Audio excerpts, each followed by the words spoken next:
ନା କାହିଁକି ଲେଖିଛ ନା ଏତିକି ଜାଣିଛି ପାନ୍ଥଶାଳା ସେ ଅଦିନିଆ ଦେଖା ଚାହା ଜୀବନ ଦୀର୍ଘ 45 ବର୍ଷର ଜୀବନ ଭିତରେ ଏ ଦେବୀଦାସ ମିଶ୍ର କିଛି ବୁଝୁ କି ନ ବୁଝୁ ଏତିକି ବୁଝିଛି ପରୀକ୍ଷା ନେବାକୁ କେହି ଜଣେ ଉପରବାଲାକୁ ମୋ ଠିକଣା ଦେଇଦେଇଛି ଜୀବନ ସାରା ଖାଲି ପରୀକ୍ଷା ପାସ୍ କରିବା ମୋ କପାଳରେ ନାହିଁ ଧନ୍ୟବାଦ ମିଷ୍ଟର ଈଶ୍ୱର ମୋ ଉପରେ ବିଶ୍ୱାସ ରଖିଥିବାରୁ ଅଶେଷ ଅଶେଷ ଧନ୍ୟବାଦ। ଆରେ ଭାଇ ଏଇ ଜଣେ କହିଥିଲେ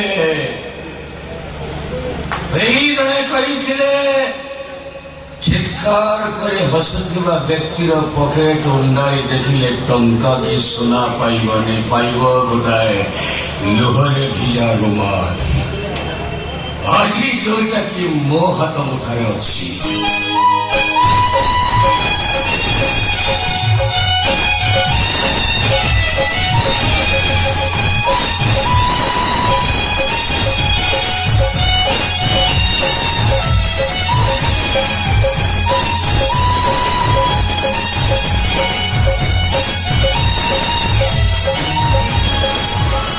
କିଏ ଭାଇ ହତାଶ ପ୍ରେମିକ ନା ଅସହାୟ ମଣିଷ ମିଶ୍ରିତ ଭାଗ ଶେଷରେ ପରାସ୍ତ ନିଶ୍ୱାସ ଏ ପାନ୍ଥଶାଳାରେ ଏ ଭାଇ ହୃଦୟରେ ପାନ୍ଥଶାଳା ନିଶ୍ୱାସରେ ପାନ୍ଥଶାଳା ଆଜି ଗୋଟାଏ ପାନ୍ଥଶାଳା ଆସିଛି ଆଉ ଗୋଟାଏ ପାନ୍ଥଶାଳା ନିକଟକୁ ସିଗାରେଟ ଅଛି ଶାଳା ମାଚିସ୍ଟା ମୋ ପାଖରେ ଅଛି ଗୋଲ୍ଡଫ୍ରାକ୍ ଫିଲ୍ଟର ମୋର ବି ସେଇ ବ୍ରାଣ୍ଡ ମାତ୍ର ଗୋଟାଏ ପିସ୍ ଫିଫ୍ଟି ଫିଫ୍ଟି ଓକେ ଭାଇ okay take it No, no, no, no, no. ମୋ ସାଙ୍ଗ କହେ ସିଗାରେଟ ଟାଣିବ ଲାଷ୍ଟ ଝିଅକୁ କିସ୍ କରିବ ଫାଷ୍ଟ ବାସ୍ତବିକ ଭାଇ ସେଥିରେ ଗୋଟେ ନିଆରା ଚାର୍ମ ଥାଏ ଆଚ୍ଛା ଭାଇ ଇଏ ବର୍ଷା ଅନ୍ଧାର ରାତିରେ ପାନ୍ଥଶାଳାରେ କଣ କରୁଛି ମୁଁ ଯଦି ତମକୁ ଠିକ ସେଇ ପ୍ରଶ୍ନ ପଚାରେ ଖୋଜୁଛି ମୋ ହଜିଲା ଅତୀତକୁ ଖୋଜି ଚାଲିଛି ମୋ ଅତୀତର ପ୍ରେମିକାକୁ ଯାହା ନାଁ ସହିତ ମୋ ନାଁକୁ ଯୋଡ଼ି ପାନ୍ଥଶାଳାର କାନ୍ଥରେ ଗୋଟି ଗୋଟି କରି ମୁଁ ଲେଖିଦେଇ ଯାଇଥିଲି ମୁଁ ଖୋଜୁଛି ମୋ ପ୍ରେମିକକୁ ଯାହାକୁ ମୁଁ ନିଜ ଜୀବନଠୁ ବେଶୀ ଭଲ ପାଉଥିଲି ଭାଇ ତମର ପୁଣି ପ୍ରେମିକା ତା ମୋ ଭିତରର ପ୍ରେମ କୃଷ୍ଣ ସୁଦାମାର ପ୍ରେମ କାଳିଆ ବନ୍ଧୁ ମହାନ୍ତିର ପ୍ରେମ ଆଚ୍ଛା ଭାଇ ବନ୍ଧୁଙ୍କ କଥା କହୁଛ ନାଇଁ ବେଇମାନଟା ଚିହ୍ନି ପାରିଲାନି ଭୁଲ ବୁଝିଲା ମତେ ଆରେ ଭାଇ ବନ୍ଧୁମାନେ ଯେତେବେଳେ ଜୀବନରେ ଆସନ୍ତି ହସର ପୋଷର ନେଇ ଆସିଥାନ୍ତି ଗଲାବେଳେ ଲୁହର ଶ୍ରାବଣରେ ଭିଜେଇ ଦେଇ ସେମାନେ ଚାଲିଯାଆନ୍ତି କିନ୍ତୁ ବନ୍ଧୁ ବେଳେ ବେଳେ ଏମିତି ବି ହୁଏ କାହା ଉଠରେ ହସ ଦେବାକୁ ଯାଇ ମଣିଷ ତାର ଶତ୍ରୁ ପାଲଟି ଯାଏ ତା ଲୁହର କାରଣ ପାଲଟି ଯାଏ ଯେମିତି ମୁଁ ମୋ ସାଙ୍ଗର ହେଇଗଲି ବାସ୍ତବିକ ଏ ବର୍ଷା ଅନ୍ଧାର ରାତିରେ ତମ ମୋର ଏମିତି ଗପ ଶୁଣିବାର ଗୋଟେ ନିଆରା ଚାର୍ମ ଥାଏ ଅଟର କଲ କାହିଁକି ସ୍କୁଲ ବେଳର ସାଙ୍ଗ ଆଚ୍ଛା ଗୋଟେ ସାଇକେଲରେ ସ୍କୁଲ ଯାଉ ଗୋଟେ ଟିଫିନ କି ଅଧା ଅଧା କରି ଖାଉ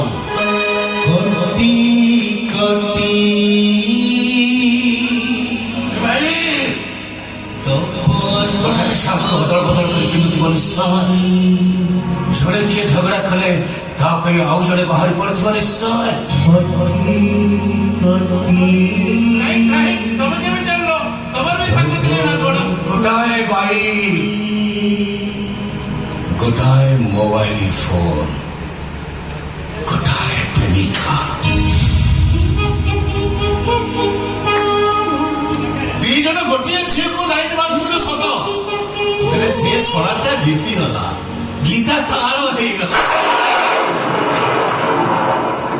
ଗୀତା ଗୀତା ସେଇ ଗୀତା ନାଁଟା ଆମ ଭିତରେ ଭିଲିଏନ ହେଇଗଲା ରେ ଭାଇ ଗୀତା ପାଇଁ ମହାଭାରତ ସେଦିନର ମହାଭାରତ ଅର୍ଜୁନ ଆଉ ଦୁର୍ଯ୍ୟୋଧନଙ୍କ ଭିତରେ ଆଉ ଆଜିର ମହାଭାରତ କୃଷ୍ଣ ଆଉ ଅର୍ଜୁନଙ୍କ ଭିତରେ দেবীদাস মিশ্র ও আশুতোষ ভিতরে আশুতোষ মহাপাত্র ଆଜିର କୋଟିପତି ମୋ ପିଲାଦିନର ସାଙ୍ଗ ଶୁଣାଟା ଗୀତା ପାଇଁ ଶତ୍ରୁ ହେଇଗଲା। ଦିନେ ଆସୁ ମୁଁ ଗୀତା ଗୋଟେ କାରରେ ଦାରିଙ୍ଗବାଡ଼ି ବୁଲିବାକୁ ଯାଉଥିଲୁ। ହଠାତ୍ ଗାଡ଼ିଟା ଘାଟି ତଳକୁ ଖସି ପଡ଼ିଲା।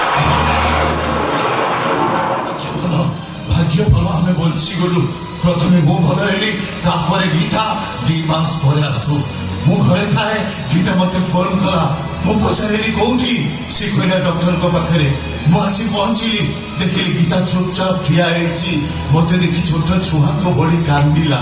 ମୁଁ ପଚାରିଲି ଡକ୍ଟର କଣ କହିଲେ?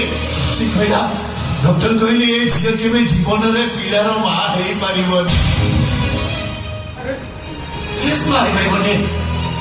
ଗୀତା ସେତେବେଳକୁ ଗୀତା ସହିତ ମୋ ସାଙ୍ଗର ବାହାଘର ଡେଟଟା ଫାଇନାଲ ସରିଥାଏ। ସେତିକି ବେଳେ ଗୀତା କହିଲା ମୁଁ ବାହା ହେବିନି।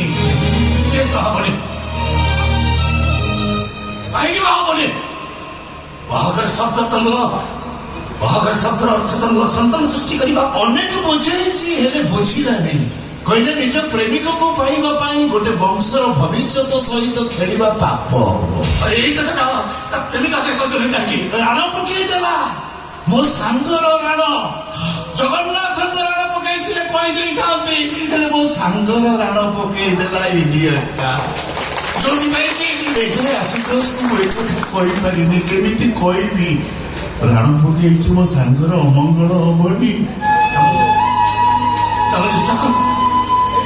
ଆଉ କୋଉଠି ଭାବିଦେଲା। ସେଇଠି ତ ଟୁଇଷ୍ଟ। ମୁଁ ଗୀତାକୁ କହିଲି ଗୀତା ତମେ ଯଦି ଆଶୁକୁ ବାହା ନ ହବ ସେ ସେମିତି କୁଆରା ହେଇ ରହିଯିବ। ତମେ ଯଦି ଆଉ କାହାକୁ ବାହା ହବ ସେ ଆତ୍ମହତ୍ୟା କରିବ। ଗୀତା କଣ କହିଲା? ଗୀତା କହିଲା ସବୁଠୁ ଭଲ ହବ ମୁଁ ଆତ୍ମହତ୍ୟା କରିଦେବି।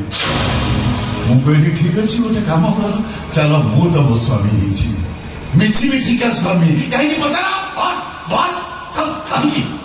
ମୋ ସାଙ୍ଗ ମୋ ପାଇଁ ଯେତିକି ମୂଲ୍ୟବାନ, ମୋ ସାଙ୍ଗର ପ୍ରେମିକା ତ ସେତିକି ମୂଲ୍ୟବାନ।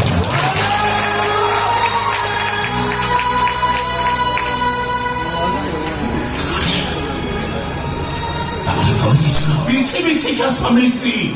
ତା ମଥାର ସୁନ୍ଦର ଏ ଦୁନିଆ ପାଇଁ, ତା ହାତର ଶଙ୍ଖ ବଦନାମରୁ ବଞ୍ଚିବା ପାଇଁ, ଆଉ ବର୍ଷକୁ ଥରେ ତା ହାତର ଗୋଟିଏ ଆଖି ମୋ ହାତ ପାଇଁ। ଗୋଟେ ଦୁଃଖ କଣ ଜାଣିଛ ବନ୍ଧୁ? ମୁଁ ତା ପାଇଁ ଏତେ କଲି, ହେଲେ ସିଏ ମୋତେ ଭୁଲ ବୁଝିଲା। ତାରି ପାଇଁ ମୁଁ ବର୍ବାଦ ହେଇଗଲି। ତାରି ପାଇଁ ମୋ କମ୍ପାନୀ ନିଲାମ ହେଇଗଲା। ମୋ ଭଉଣୀକି ତା ଘରର ଚାକର ସହିତ ବାହା ଦେଇଦେଲା। ଏମିତିକି 2 ଦିନ ତଳେ ମୋ ଭଉଣୀର ପୁଅକୁ ମାରିଦେବା ପାଇଁ ସେ ବିଷ ଦେଇଥିଲା। ଆଦୌ ସମ୍ଭବ ଏଇଟା।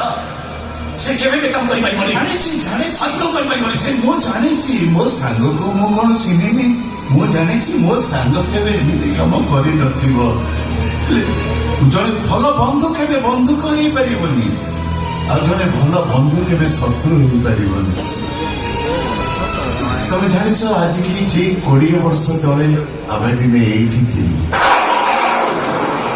ଏମିତି ବର୍ଷା ହଉଥାଏ, ଏଇଠି ଜଣେ ବାବୁ ରହୁଥାନ୍ତି। ଆମେ ତାଙ୍କ ପାଖରୁ ଗୋଟେ ସିଗାରେଟ ମାଗିକି ଆଣିଲୁ। ସେ ହାରମୋନିୟମ ବଜାନ୍ତି, ଆମେ ଗୀତ ଗାଉ। କଟି କଟି ଡବଲ କଟି। Leave it more sweet.